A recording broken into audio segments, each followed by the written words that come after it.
On s'en va à Nice où l'enquête se poursuit au sujet de cet attentat qui a fait 84 morts. Il y a des développements au cours de la matinée. Un homme et une femme ont été interpellés aujourd'hui. Félix Séguin, qui est sur place, toujours sur la promenade des Anglais. Alors, Félix, on se rend compte qu'il y a de plus en plus de gens en garde à vue et c'est sans doute eux qui vont permettre d'essayer de comprendre finalement qu'est-ce qui s'est passé récemment pour que le tueur se radicalise.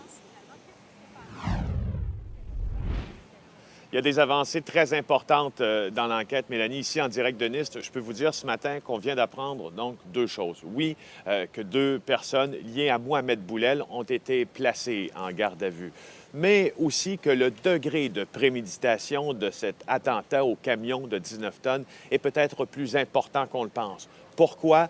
Mohamed Boulel, selon l'enquête policière, a envoyé une demi-heure avant l'attentat 2 textos. Le premier, « J'ai le matériel », fin de la citation. Le deuxième, « Amène-moi plus d'armes », fin de la citation.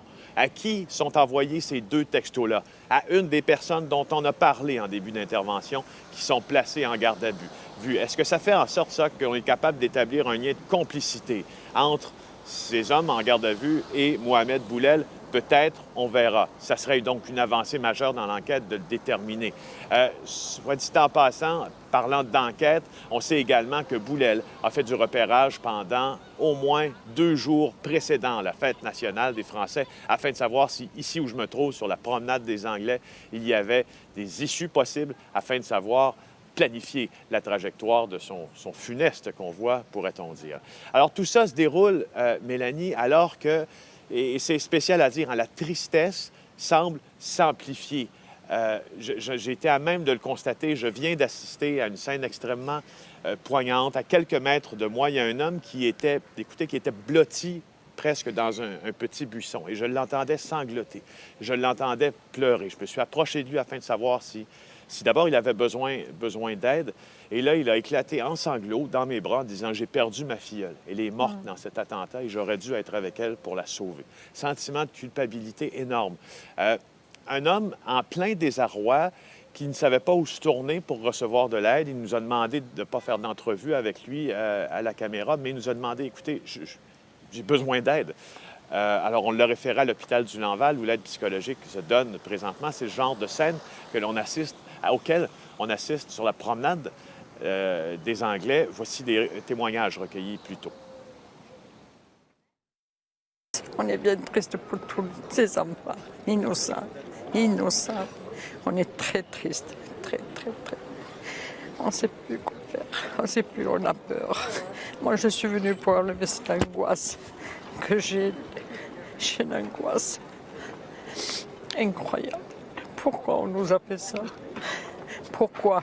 On ne sait pas pourquoi. Tous ces enfants innocents, c'est ça. Tous ces enfants. C'est tout. C'est tout. Alors, on sent vraiment, Félix, comme vous l'avez dit, après le choc du moment, là, on commence vraiment à la poussière qui retombe, on mesure l'impact de tout ça. Et un peu plus tard, vous allez aller vous promener justement dans Nice pour essayer de comprendre le parcours de Mohamed Boulel.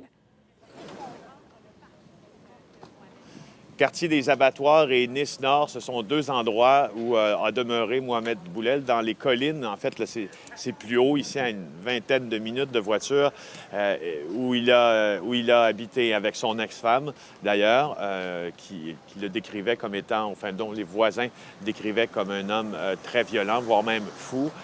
Et je peux vous dire également qu'on a appris il y a quelques secondes que son ex-femme, placée en garde à vue, en instance de divorce, vient tout juste d'être libéré de la préfecture de police. Alors, on ira aux réactions, Félix, bien sûr. Et en terminant, il faut comprendre que vous êtes sur la promenade des Anglais, l'endroit des hôtels de luxe où l'abondance est là, mais derrière, dans d'autres quartiers, c'est un tout autre portrait. Il faut le souligner quand même. C'est un autre portrait. C'est pas, on me disait que c'est quand même pas les cités françaises, c'est pas Molenbeek non plus. Nice est quand même une ville, effectivement, qui, pour la promenade des Anglais, fait état d'un énorme faste voiture de luxe, palace à des millions d'euros. Écoutez, où je me trouve, là, vous voyez la voiture des CRS qui est juste ici à notre droite.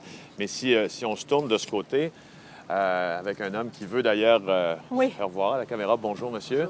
Bonjour. Alors, ce sont tous ces hôtels qui sont de ce côté-là, de la promenade des Anglais. Et c'est pas là qu'on s'en va aujourd'hui. On s'en va donc voir ce vrai monde, ces vrais quartiers où il n'y a pas de touristes et où, manifestement, la haine, en quelques jours, est née chez Mohamed Boulet, qui se serait radicalisé rapidement dans l'un de ces quartiers, nous dit-on, en ayant stoppé de jouer de la guitare, de jouer de la salsa, en ayant arrêté de prendre de l'alcool, en se laissant pousser la barbe et en commettant l'irréparable.